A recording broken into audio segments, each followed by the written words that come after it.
This is a fun, quick video recapping my 2024 fantasy football season. I was in 3 leagues, 2 of which were paid, one $15 league and one $50 buy-in league. The free league was a league where we were like just testing out rules like super flex, extra flex spot, and half PPR. Doing that league made me realize I do not like half PPR at all. Full PPR, even though it doesn't correlate that well to like real life football success, it just makes more sense for fantasy football. It's just cooler whenever someone gets a catch and you can go like point. And in that league, I called it regulated team because it was just like the extra league, and the regulated team is like the team that goes below the tier in European soccer. I actually got first place with that team, and that's partly because I drafted Lamar Jackson and Derrick Henry and Jaden Daniels, which I was very high on Jaden Daniels going into this year. I actually had him on 2 out of my 3 fantasy teams, which was good up until I traded him and Brian Thomas away for George Pickens. Should not have done that trade, but it's okay. And then my $15 buy-in league, which I actually care the most about, even though it's not the most money in, it's just a lot of pride and reputation that goes on in that league. Here's like my fantasy recap. You see Sun God, Amon-Ra St. Brown, 3 straight times because he was my team. He was my team name, Dawning Sun Warriors, after similar like Luffy in One Piece. And Amon-Ra, I had him the year before, and hopefully I have him for years to come. I want him and McBride, which I've had on my roster the last 2 years, to just continuing to be on my team. Am I going to be able to draft both of them in a snake draft? I think so. I might have to reach for one of them. We'll see where McBride goes. I think McBride is probably going to go 2nd, 3rd round in 2025 fantasy football drafts, and Amon-Ra is like a late 1st rounder, early 2nd, with all these elite running backs, Saquon, Bijan, and Jahmyr Gibbs. Should go top 6 for sure. And then we still have elite receivers that are better than Amon-Ra, like Jamar and JJ. And Puka and Nico are sneaking up there too. But that's for 2025 expectations. So for throughout the 2024 season for my Dawning Sun Warriors team, overall, I made it to the championship game for that. I lost in the championship round, partly because Devon Achane and Jonnu Smith basically are worthless without a healthy Tua. So that didn't help me out after Devon Achane put up 30 points in the previous playoff round. And, I mean, there was one moment, like week 2, like he was coming off of, I think, a concussion. It was against, like, the Bills. Like, he gave a thumbs up to the sideline, and I was like, that's my boy. That's Achane giving me a thumbs up as a fantasy owner. And Achane was fantastic as a running back when Tua was playing. When Tua wasn't playing, he was awful. But, overall, for the 2nd year in a row, I drafted great running backs late. No, don't do it, Max. I'm doing it. Don't do it, Max. Boom or bust. Give me the 50 points a week. Oh, no, Max. Oh, my God. I was hoping he somehow made it back. Alright. So, I'm going to take Caleb Williams.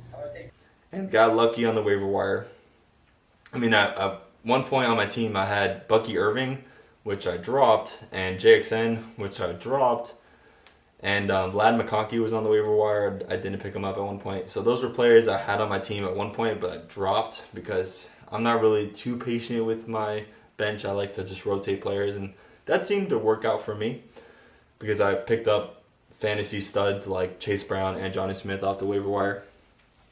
But going into Train Across America, I went 3 receivers off the bat, kind of doing a 0 RB build, and I picked up Chris Olave and Michael Pittman, 2 of like the worst early receiver picks. So that's the 2nd year in a row I kind of suck at picking receivers early, but I'm really good at picking running backs late. So my 1st year in Train Across America, I picked up Gibbs, James Cook, and I had one more running back that I forgot. I had Breece Hall, but I was in it for a trade.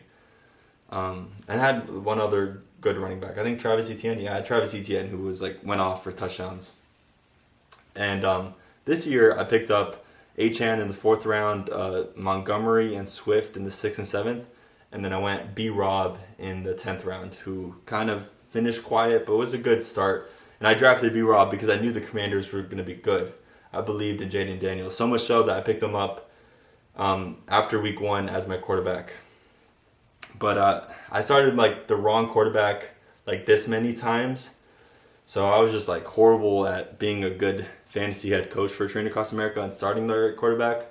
But some overall lessons is that zero RB isn't foolproof. You could draft a running back early and he could be a Saquon in a great situation and almost break the rushing yards in a season. And shout out Derrick Henry, where age is just a number for him. We did have some age cliff players like Cooper Kupp. Dalvin Cook is completely gone. Ezekiel Elliott's completely gone. Who's going to age cliff next year? Christian McCaffrey's starting to get there. Derrick Henry's always going to be a question mark.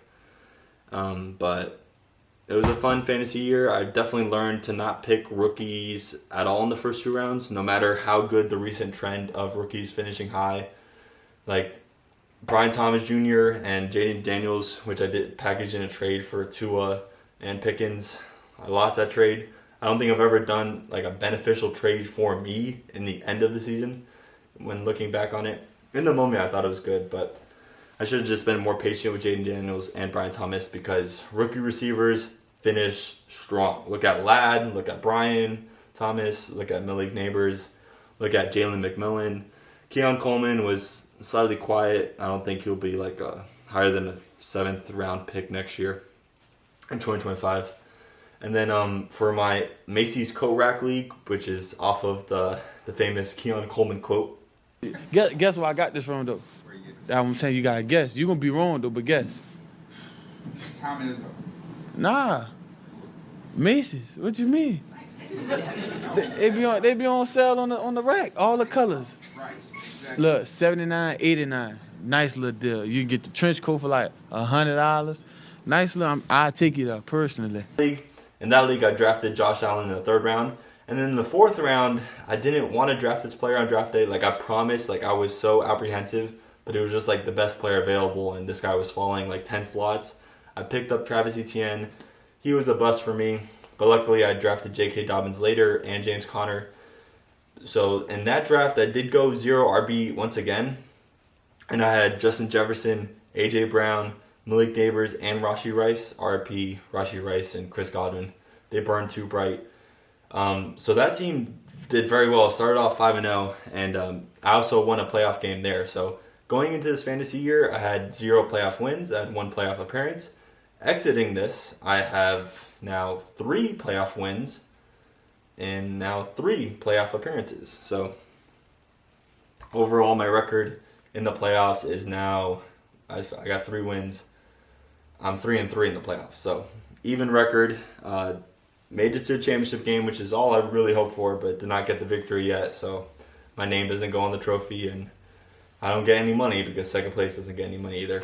But in the Macy's Coat Rack League, I lost to the eventual champion, and his team was just like super stacked. Like, what's funny is that both in my $50 league and my $15 league, the person who won had Jahmyr Gibbs, and Jahmyr Gibbs is just such a stud. I mean, he put up 4 touchdowns last night. I was watching fantasy footballers most of the year. Here's some of my favorite moments, whether that's the, oh what? Adam Thielen. I'm old and I'm still playing. The Adam Thielen voice to the blue tent on Halloween. Here are my favorite moments. Like me. As the blue medical tent, the hero, or at least the feature. The 2024 MVP of the season. The MVP of 2024, the blue medical tent. How you doing, everybody? Andy, nice to have you here. Yeah, no, very comfortable here. You look. And then Laser Mayfield over here. That's right. That's right. Oh, throwing lasers. I like this head coach, and this head coach likes Devon Achane. Don't take it from me. Take it from Mr. McDonald. I'm seeing a pro that, not to say that he wasn't a pro last year. He was a rookie that really impressed his teammates with his ability to digest and execute. And he really impressed guys about how the game, you hear this a bunch, the game's not too big for him, right? Well, that's cool for Devon if that's where his ceiling, where he wants his ceiling. Thankfully for the Miami Dolphins, that's not. So he's expanded roles, expanded, different ways that he can get the ball. But he's really he's become a guy that pretty much every person on the offense counts on Just listen. to know. Just listen. his Take it from Ronald responsibility because McDonald. And that helps everyone. So he's become a pro, diet, strength. It's really cool to see. He not had done. a taste of success. 1 and minute. Fortunately for us, Who he's not satisfied authorized with that. this? I did. Yeah, wide receiver Adams obviously had the big game. Marvin Harrison. Yes. I have a savior for your running back room, everybody. Oh, do you now? I've been talking about him all off season. My faith has not trembled one bit. No, Joe Mixon. Yeah, The guesses are coming. No. This man is being drafted as the RB45. Whoa. He is suave.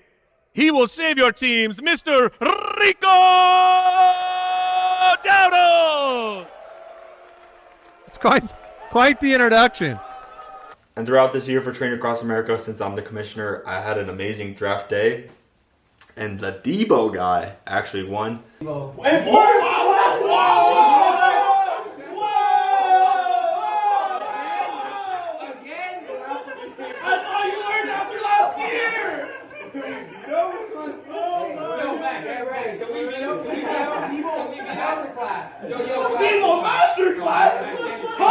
Just reasonable enough that I can Yo, Max, can we veto? Can we take a vote? That might be a veto. Can we take a vote? No. Like, genuinely, can we take a vote in the classroom? And like, How much of a ball? Debo Samuel wasn't good. He put up like an average of 10 fantasy points per week when he was active in his roster. But he picked up Baker Mayfield in week 2 and rode Baker and Gibbs to a championship. So gotta give credit to the Debo, because if you go to my comment section of my draft day vlog, everyone's like, "No, this guy's gonna finish last place." But it's fantasy football. Waiver wire matters. Who you start matters. And just being active and staying alive week to week matters. And there's this one reason why I finished 7-7, but I started 2-4. So I had like a very much positive record after I posted like this One Piece panel, which is all about setbacks and disappointments. And here's my like early 2025 rankings. It doesn't have any rookies. I'm never drafting a rookie in the top 20 after Clyde and Marvin Harrison. I'm never going back to the pants store. I'm never drafting a rookie that early. Even though if you drafted Jamar Chase or Justin Jefferson or Brian Thomas in the first 2 rounds, it would have paid off, but those are just too risky. I'm not touching. I will try and draft a round 1 or round 2 receiver every single year and then just be patient, because Xavier Worthy popped off at the end of the year, and that's just definitely one lesson, is you got to be patient with the rookies, because they're going to pop off later, especially with now going into 17 games in the regular season. They have better opportunities to perform late.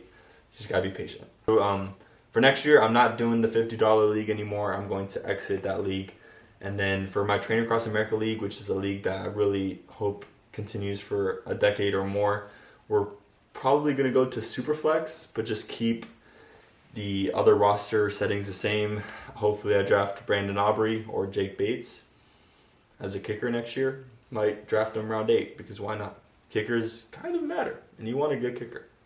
So this year, having McBride on my team and him being a player who broke the record for the amount of receptions without a touchdown, it was fun to see him finally get the touchdown in the final week of my fantasy season in the championship game. Did it help me out? No, because other players like Jerome pour one out for me, didn't really do much, and I had Achane on the bench because I just couldn't trust him without Tua. So, and then I had Pickens, who put up like 8 points, so that trade was just a big bust for me. But McBride, this like video of Patrick Beverly celebrating, that's how I felt with McBride on my team. I got my fantasy team names ready for next year. Bucky's Pit Stop if I draft Bucky Irving, and a bunch of other fantasy team names that I'm going to put up if I draft a certain player. But I'm on Raw and Trey McBride forever. I didn't do a Dynasty League this year. Maybe in the future. But yeah. That's my 2024 fantasy football recap. I like my balance of money not being really the main prize in fantasy football, just the journey and the entertainment value of it, and pride is just so much more valuable than the money. So I'm glad I struck a right balance with that. I think $15 maybe could go up to 20 and maybe more as like my life net worth correlates to growing fantasy football entrance fees. But for right now in college, $15 is as much as I really want to do. And my roommate was in a free league, and he was like super active and worrying about his start-sit decisions as well. So it's really just about pride in fantasy football, and I love it for that. It's fun. And the person who came in last place in Train Across America did draft Christian McCaffrey. And I think also in my $50 league, the person who came in last had McCaffrey before a trade. So yeah, sorry to everyone who drafted McCaffrey at the 101. In my Train Across America league, he went 102 because of the fear of the 101 curse. But with the 101, Tyreek Hill was picked. And Tyreek Hill now is like leaving Miami. And that's how bad of a year it was for him. So will the 101 curse continue? Maybe. Who knows? But it's probably going to be Jamar Chase in 2025. Or Saquon. One of those two. We'll see if they bust. I do want to say a quick things on where I was like right and wrong. I was very right with drafting McBride over Mark Andrews. I did that in the draft. Pretty proud of that. And I passed on Laporta and Kelsey for McBride. I thought he was the best. Turns out Brock Bowers was the best, but I didn't really see that coming. But 2 years in a row, a rookie tight end made finish as the tight end at 1 overall. So watch out for the rookies. They're important. I was right in my running back picks for most of these leagues, wrong in my Train Across America receiver picks. Very good in Macy's coat rack with JJ, AJ Brown, and Rashee Rice and Malik Neighbors, and Brian Thomas. Those were elite receiver picks. But my RB2 position was kind of weak, especially when J.K. Dobbins got injured. But that's my fantasy football recap.